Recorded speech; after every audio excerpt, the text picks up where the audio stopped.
12 सितंबर 2025 ग्वालियर शहर के बीचों बीच रूप सिंह क्रिकेट स्टेडियम के बाहर हर दिन की तरह चहल पहल और भीड़ भाड़ थी। सभी लोग अपने अपने काम में बिजी थे। इसी बीच एक लड़की अपने दो दोस्तों के साथ वहां से गुजर रही थी, लेकिन जैसे ही वो लोग स्टेडियम के पास पहुंचे तो अचानक एक लड़का उनके सामने आकर खड़ा हो गया। उसके हाथ में एक देसी पिस्टल थी। उसने लड़की को रोककर कुछ बात करनी चाही, लेकिन जब लड़की नहीं रुकी तो उस लड़के ने लोगों की भीड़ के सामने लड़की पर फायरिंग कर दी। जब पहली गोली चली तो लोग चौंक उठे, लेकिन फिर दूसरी गोली चली, फिर तीसरी और फिर चौथी गोली चली। कुछ ही सेकंड्स में लड़की खून से लथपथ होकर जमीन पर गिर पड़ी। गोलियों की आवाज से पूरा इलाका गूंज उठा और भीड़ में भगदड़ मच गई। लोग अपनी जान बचाने के लिए इधर उधर भागने लगे। कोई पुलिस को फोन कर रहा था तो कोई चिल्ला रहा था, लेकिन हैरानी की बात यह थी कि फायरिंग करने के बाद भी लड़के ने भागने की कोशिश नहीं की, वो वहीं पर खड़ा रहा। इस अफरा तफरी के बीच जब पुलिस की एक टीम वहां पर पहुंची तो उनके सामने हाथ में पिस्टल लिए एक लड़का बेखौफ खड़ा था। पुलिस ने लड़के पर नजर रखते हुए उस पूरे इलाके को घेर लिया। रिपोर्ट्स के मुताबिक आरोपी हथियार लहराते हुए लगातार धमकी भरे अंदाज में बात कर रहा था। उसे पकड़ना आसान नहीं था। वो हाथ में पिस्टल लिए खड़ा था और आसपास काफी भीड़ थी। पुलिस ने सबसे पहले भीड़ को हटाया ताकि कोई घायल ना हो। इसके बाद उन्होंने आरोपी को डराने और उसे पकड़ने के लिए आंसू गैस का इस्तेमाल किया। वो किसी भी तरह काबू में नहीं आ रहा था, लेकिन जब लड़का थोड़ा शांत हुआ और जब उसने कुछ सेकंड के लिए पिस्टल नीचे किया तो पुलिस के जवानों ने तेजी से दौड़कर उसे दबोच लिया। इसके बाद उसे अरेस्ट करके पुलिस स्टेशन लाया गया। उधर हॉस्पिटल में इलाज के दौरान लड़की की मौत हो गई, लेकिन लड़के को अपनी इस करतूत पर कोई पछतावा नहीं था। वो मुस्कुराते हुए कहता है कि मुझे अफसोस इस बात का है कि उसने मेरे सामने दम नहीं तोड़ा। अच्छा है, अब रोज रोज की टेंशन खत्म हो गई। दोस्तों, ये कहानी है नंदिनी केवट की। साल 2013 में जब नंदिनी मात्र 16 साल की थी, तब उसके पिता ने उसकी शादी गोटीराम केवट नाम के लड़के से कर दी थी। गोटीराम एक मिडिल क्लास फैमिली से बिलोंग करता था, लेकिन जहां नंदिनी काफी खूबसूरत थी, वहीं उसके शौक और उसकी ख्वाहिशें भी बहुत बड़ी थीं। शादी के बाद कुछ महीनों तक तो सब कुछ नॉर्मल ही चल रहा था, लेकिन कई साल बीतने के बाद नंदिनी की अपने पति के साथ अनबन शुरू हो गई। गोटीराम सीधा सादा आदमी था, लेकिन नंदिनी ने अभी जवानी की दहलीज पर कदम रखा था। वो खूबसूरत थी, इसलिए उसका नेचर भी थोड़ा अलग था। वो गोटीराम से जल्दी ही बोर हो गई। इसके बाद उसने नए नए दोस्त बनाने शुरू कर दिए, लेकिन उन सब में एक नाम ऐसा था जो नंदिनी के साथ काफी फेमस हो गया। वो नाम था छोटू केवट का, जो नंदिनी के पति गोटीराम का ही दोस्त था। छोटू कभी काम के बहाने तो कभी कोई मदद करने के बहाने नंदिनी से मिलने उसके घर आने जाने लगा। कुछ महीनों तक तो उन दोनों के बीच ये अफेयर यूं ही चलता रहा, लेकिन फिर गोटीराम को शक होने लगा कि उन दोनों के बीच जरूर कुछ चल रहा है। गोटीराम उस वक्त चुप रहा, क्योंकि उसके पास कोई पक्का सबूत नहीं था कि उन दोनों के बीच कोई संबंध है या नहीं। इधर दुनिया की नजर में तो नंदिनी गोटीराम की वाइफ थी, लेकिन हकीकत में वो अपने पति से बहुत दूर जा चुकी थी। अब उसकी जिंदगी में सिर्फ छोटू था, लेकिन फिर समय के साथ साथ नंदिनी छोटू से भी बोर होने लगी। इसी दौरान उसकी मुलाकात निमलेश सेन नाम के लड़के से हुई। निमलेश थोड़ा स्टाइलिश था, उसे बाहर घूमना फिरना और पार्टी करना काफी पसंद था। नंदिनी जिस तरह की लाइफ चाहती थी, अब निमलेश के साथ उसे वही लाइफ मिल गई थी। नंदिनी पूरा पूरा दिन निमलेश के साथ ही बिताने लगी। वो दोनों छुप छुप कर मिलने के बजाय अब खुलेआम मिलने लगे और एक साथ घूमने लगे। लोग उनके बारे में बातें करते थे, लेकिन नंदिनी को इन सब से कोई फर्क नहीं पड़ता था। वो निमलेश के अलावा किसी से कोई मतलब नहीं रखती थी।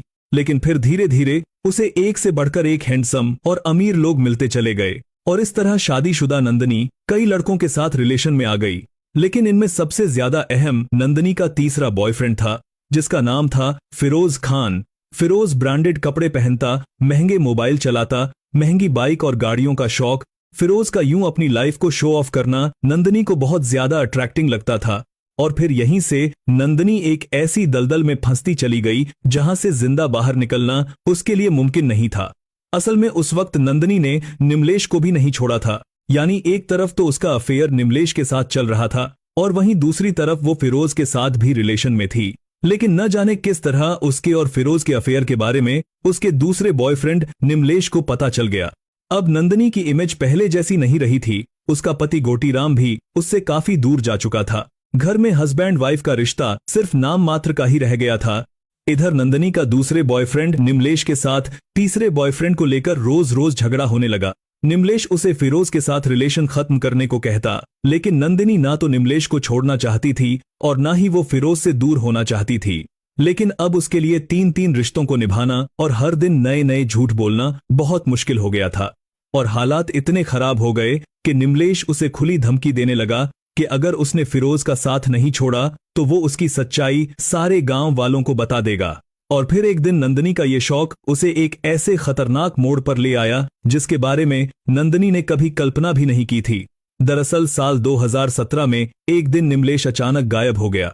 घर वालों ने उसे बहुत ढूंढा, लेकिन जब उसका कुछ पता नहीं चला तो निमलेश के परिवार वालों ने पुलिस चौकी में उसकी मिसिंग रिपोर्ट लिखवाई। आखिरकार पुलिस के तलाश करने पर कई दिन बाद निमलेश की डेड बॉडी बरामद कर ली गई।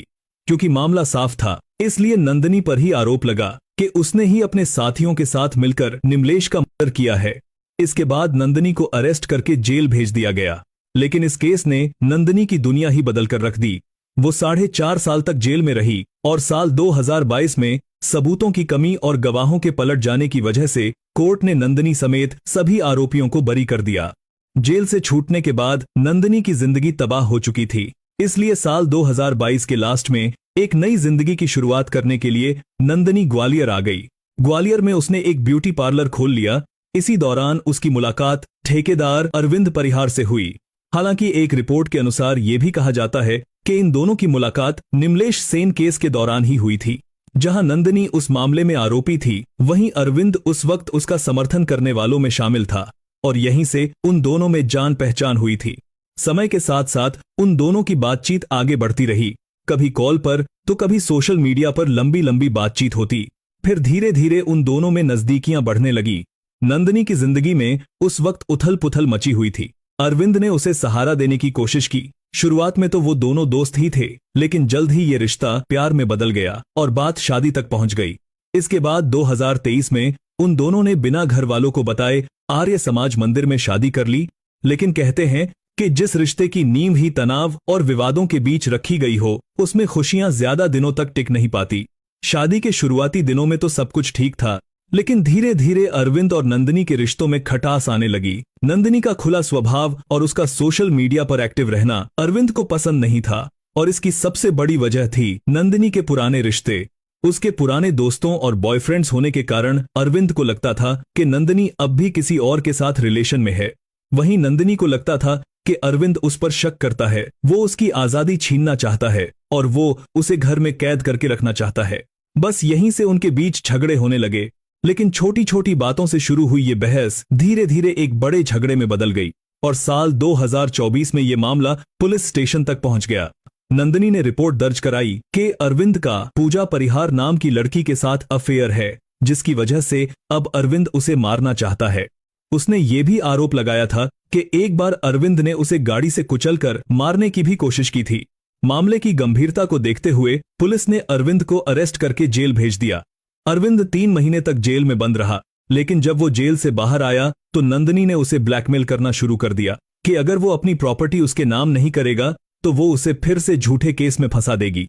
इसी तरह करते करते कई महीने बीत गए। हालांकि पिछले 7-8 महीनों से नंदनी अरविंद से अलग रह रही थी, लेकिन वो बार बार अरविंद को धमकी देती रहती थी कि अगर उसने जल्दी ही प्रॉपर्टी उसके नाम नहीं की तो वो उसे दोबारा जेल भिजवा देगी। तभी अचानक अरविंद को पता चलता है कि नंदनी का किसी अंकुश पाठक नाम के लड़के से अफेयर चल रहा है। अरविंद के लिए ये सब सहन करना बहुत मुश्किल हो गया, क्योंकि एक तरफ तो नंदनी की बढ़ती डिमांड्स और दूसरी तरफ उसके दूसरे लड़कों के साथ अफेयर्स और झूठे पुलिस केस में फंसाने की धमकियां देना। इन सब बातों से अरविंद परेशान रहने लगा। लेकिन हद तो तब हो गई जब 2025 की शुरुआत में नंदनी ने अपने नए बॉयफ्रेंड अंकुश के साथ एक बर्थडे पार्टी का वीडियो सोशल मीडिया पर अपलोड किया। इस वीडियो में वो दोनों काफी क्लोज दिखाई दे रहे थे। ये वीडियो देखते ही अरविंद का गुस्सा फूट पड़ा। उसने उसी वक्त नंदनी को खत्म करने का फैसला कर लिया। इसके बाद वो नंदनी को रास्ते से हटाने की धमकी देने लगा।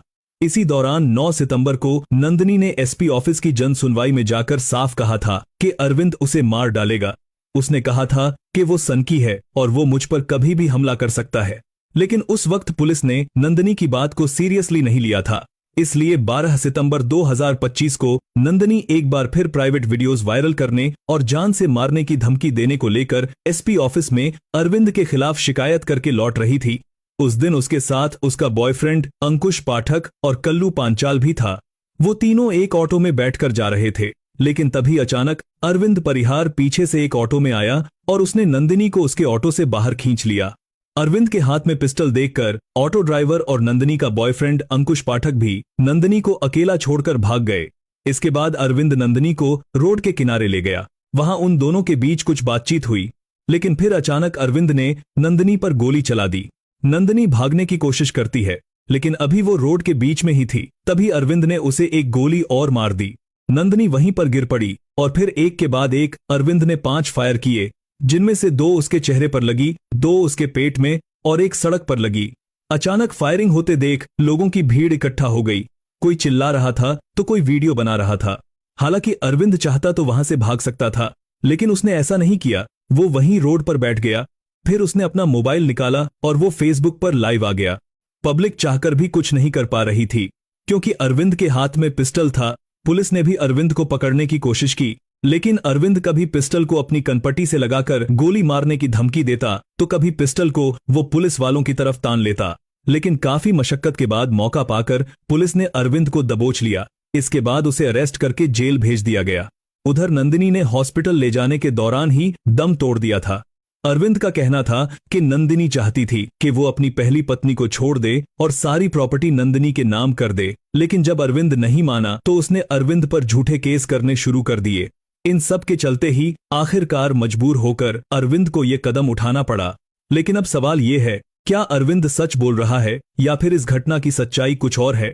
इस घटना के बारे में आपकी क्या राय है? कमेंट बॉक्स में जरूर बताएं। इस वीडियो को लास्ट तक देखने के लिए दिल से थैंक यू। अगर आप डॉक्यूमेंट्री वीडियो देखना पसंद करते हैं तो हमारे चैनल को भी सब्सक्राइब कर लीजिए। मिलते हैं नेक्स्ट वीडियो में, तब तक के लिए जय हिंद।